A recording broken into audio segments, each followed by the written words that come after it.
I heard she was due back. Who's she?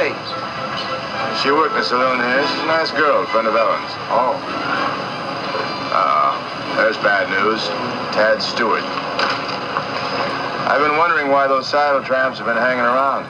They've been waiting for Stewart. Stewart? I thought he was in prison. No, that's Larry. This is his younger brother. He's just as mean.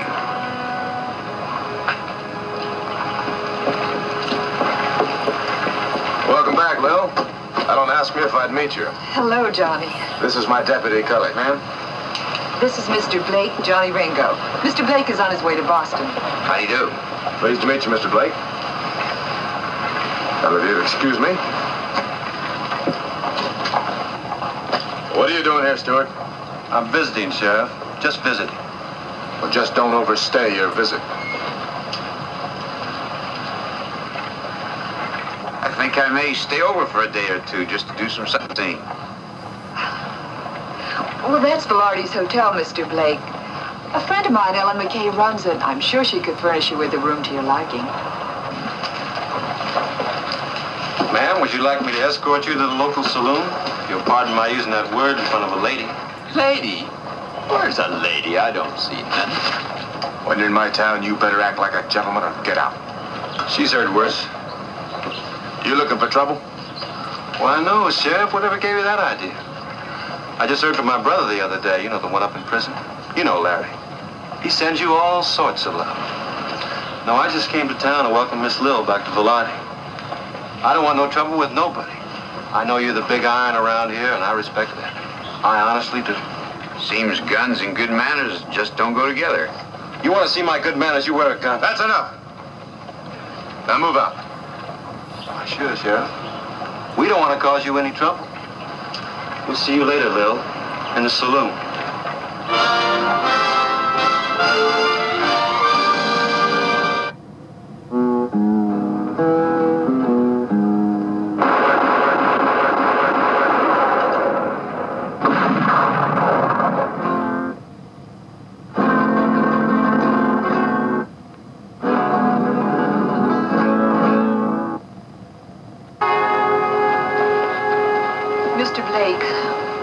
I wouldn't want you to get in any trouble over me. They shouldn't talk to you like that.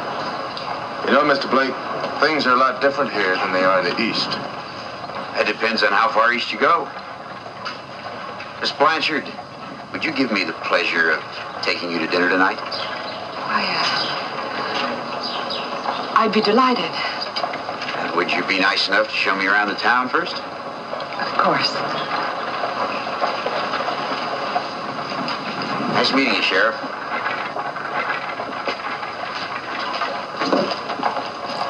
Looks like the East has met the West. Oh, come on now, Mace. That ain't nice. Saying something like that about that gentleman? He's just dressed like one. That don't mean nothing. Ignore them, please. For me.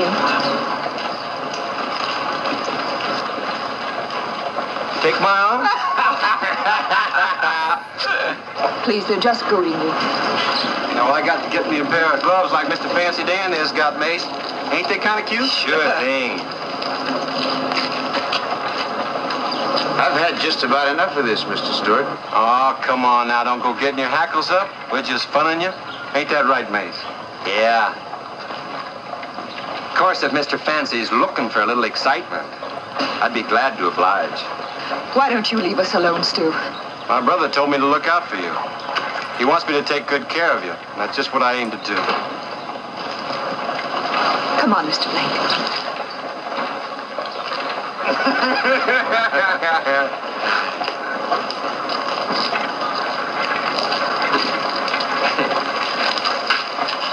Why do you want to keep dogging her like that, Stu? I want to make her life miserable. Getting her run out of Frisco was just the beginning. What about Ringo? What are you going to do? We'll talk about that up at the hotel.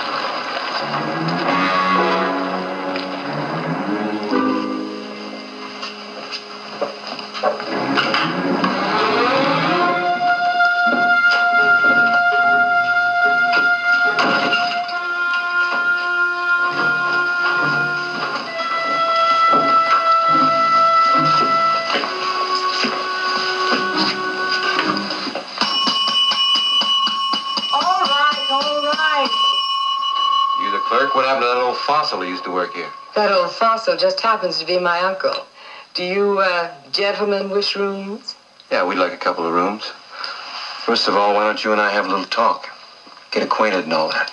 Oh, don't get cute. I don't appreciate it. You're kind of frisky, aren't you? And don't make me call the sheriff, because he'll take you apart. Oh, come on, Stu. Let's get a room. You know what your brother'd think of this. You got business here. Don't let him down. Don't be telling me what my brother wants. I'll take care of things in my own way. Now, you hear me, and you hear me good. All right, Stu. All right, no offense. You take good care of that sheriff of yours. He might not be around much longer. Now, get us those rooms.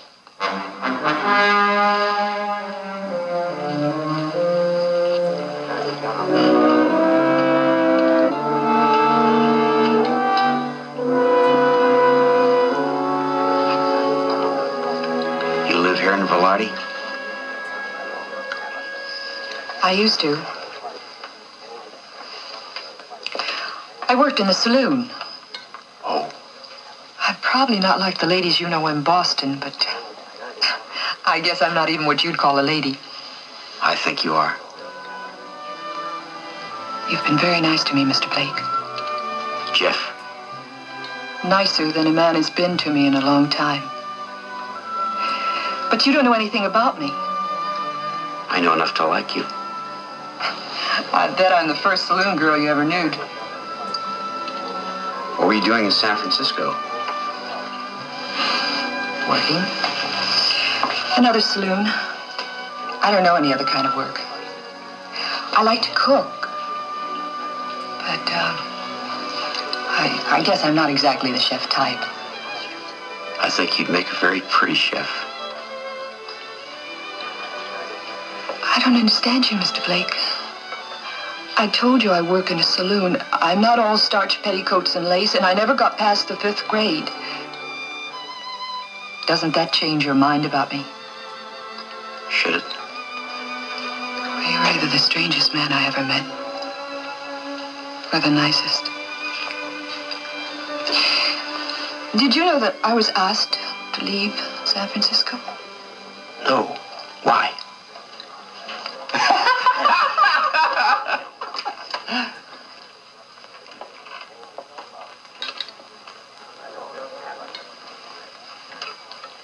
How about some nice warm coffee, Lil?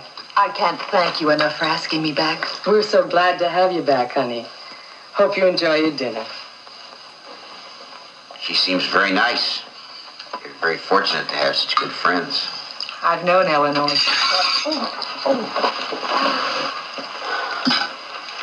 You know, for a fancy Dan, you're mighty clumsy. Here, Lil, let me help you.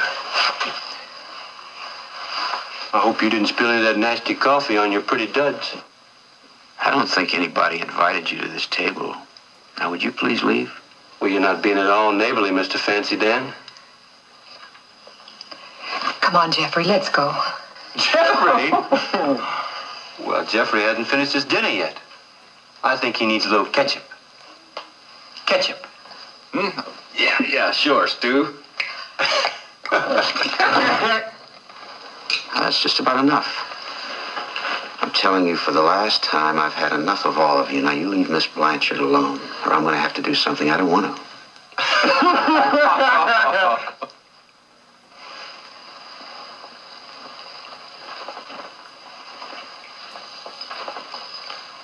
Sheriff, you better protect me before this wildcat here pulls me apart. Is he bothering you, Lil? Yes. Oh, now, Sheriff, we were just on our way over to the saloon to have a little nightcap. We stopped to pay our respects to Miss Lil, right? And Mr. Fancy Dan there threatened me and my friends. I'm telling you, Sheriff, you better not let him roam the streets. He's just a bear. You leave him alone, Stewart. Sure, Sheriff. He just scares me to death.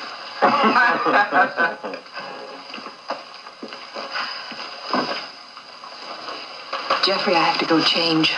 Got to get to work. Could I see you later at the saloon? No, not there. Maybe tomorrow? Fine. Good night, Johnny. Good night. Mr. Blake, you mind if we join you? Oh, please do, Mr. Ringo, Cully. Just don't ask me to pour any coffee. It's not my forte.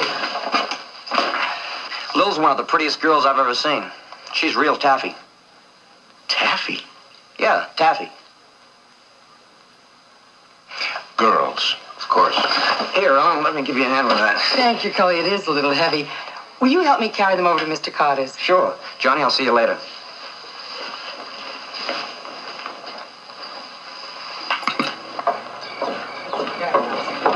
I didn't realize how heavy these baskets were.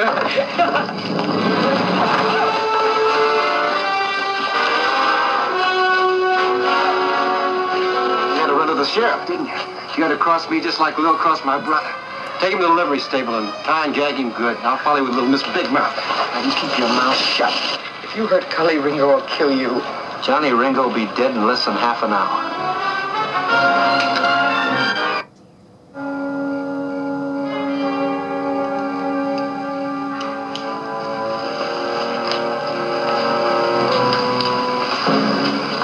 Now, grab Lil. Make a ruckus. That'll bring Ringo. With his deputy tucked away, that means he'll be alone. Oh, he'll be alone, all right. But that don't mean it's gonna be easy.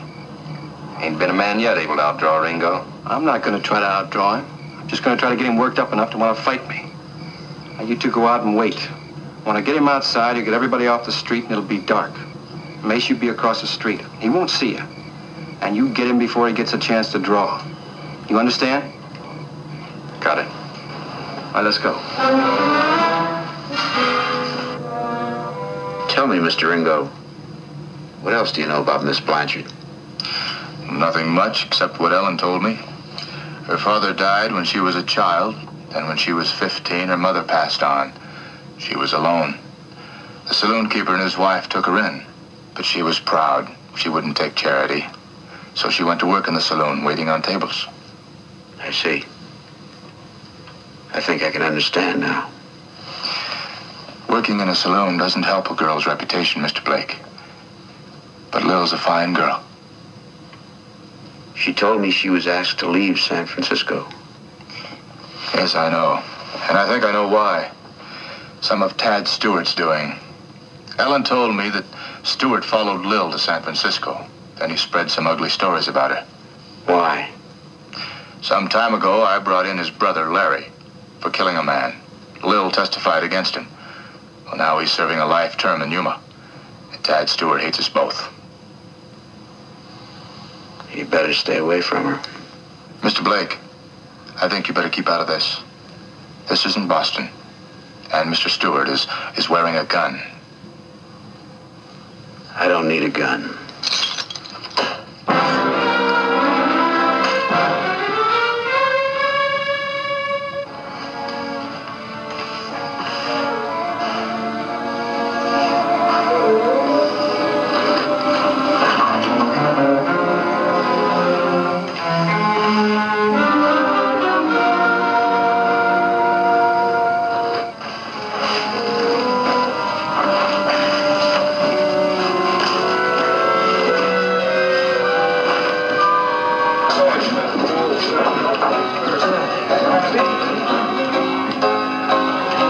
No, thank you. Maybe later.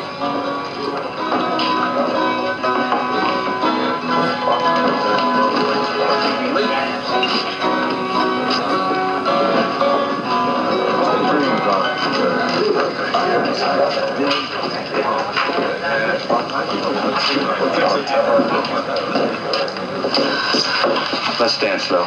Not with you. I haven't sunk that low yet. I said we're going to dance. Now, come on. Play something.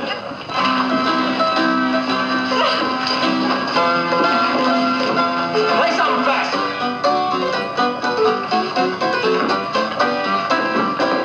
I said faster.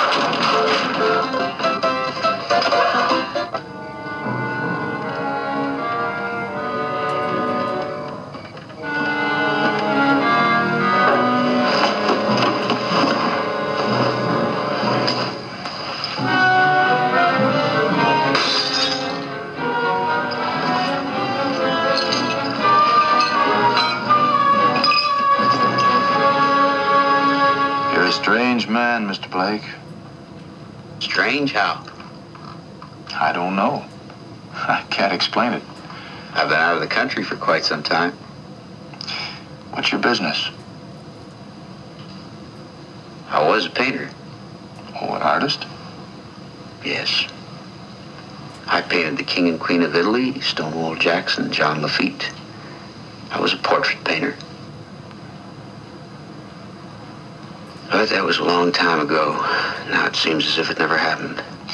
You said you were a painter. You're not anymore? No. What happened?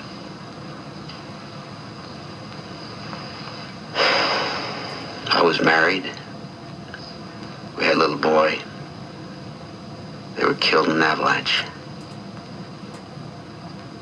I'm sorry. We were in the Swiss Alps, climbing. Susan and Richard were very good climbers. I was in the lead. I heard a deafening roar. The whole side of a cliff crumbled down on them. I tried to dig them out with my bare hands, but they were too soft, too weak. I had to get away after that. Had to lose myself or find myself. I've never been able to decide which. Johnny! Oh, Johnny, I've been looking for you. I couldn't find Cully. He's not at the office. What's the trouble, Luke? Well, it's that whelp Stewart. You know he's awfully handy with a gun, and, well, no one would step in to help. What's he doing? Oh, he's all liquored up. He's got Lil, and he's dancing her all over the saloon. She's about to pass out. He keeps yelling about this being her last dance. And his two buddies, they've got Sam playing the same tune over and over. I'm going with you. All right.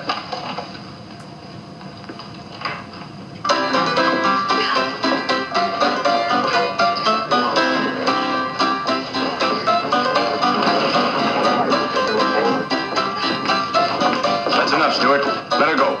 Sure, Sheriff. She ain't worth the trouble anyway.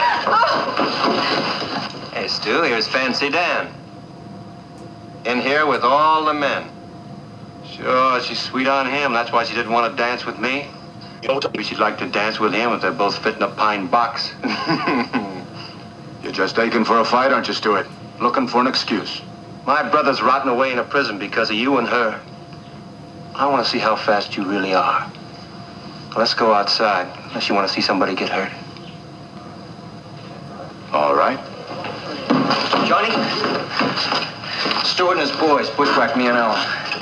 They tied us up in the stable. All right, Stewart. You and your friends are under arrest. Let's go. No, not yet. I'm going to teach this man how to treat a lady.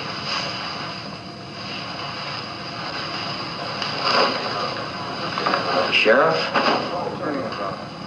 I told you I didn't want any part of this. I didn't want to hurt these men.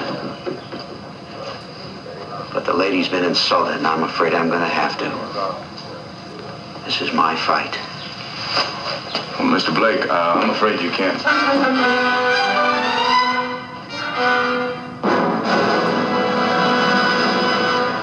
What's the matter with you?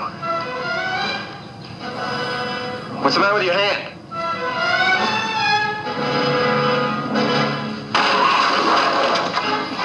Get him. I said get him!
seen and been in some fights in my day, but I've never seen anything like the way you took care of those men.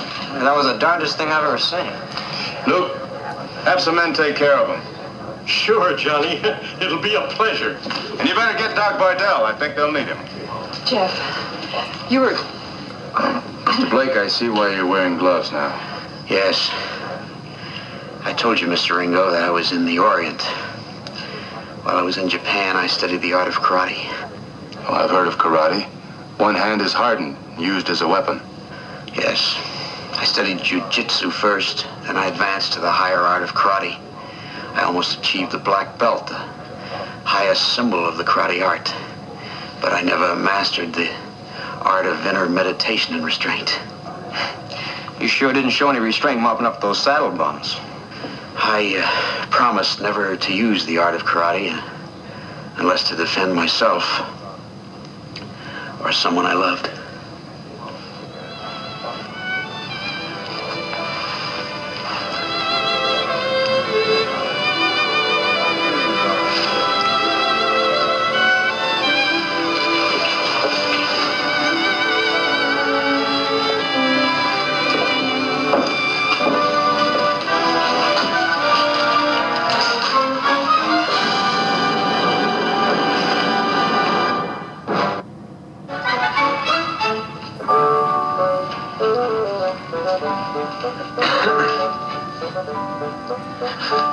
Well, what's the matter? Go on.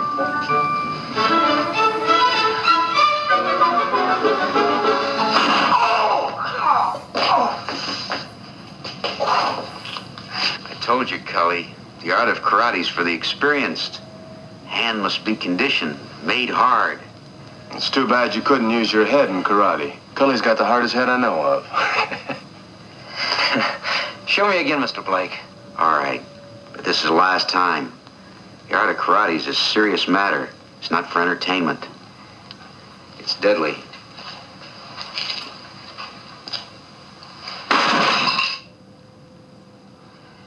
Boy, I'll say it's deadly.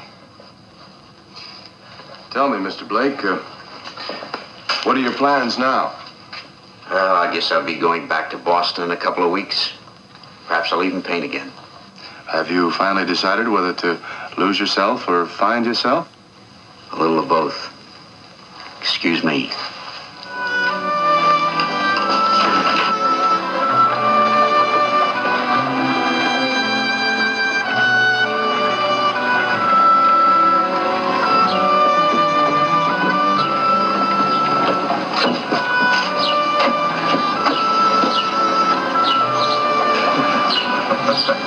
Yeah, well, don't laugh, buddy. I bet you couldn't do that karate stuff either. Oh, I don't know. Let's see it. Come on.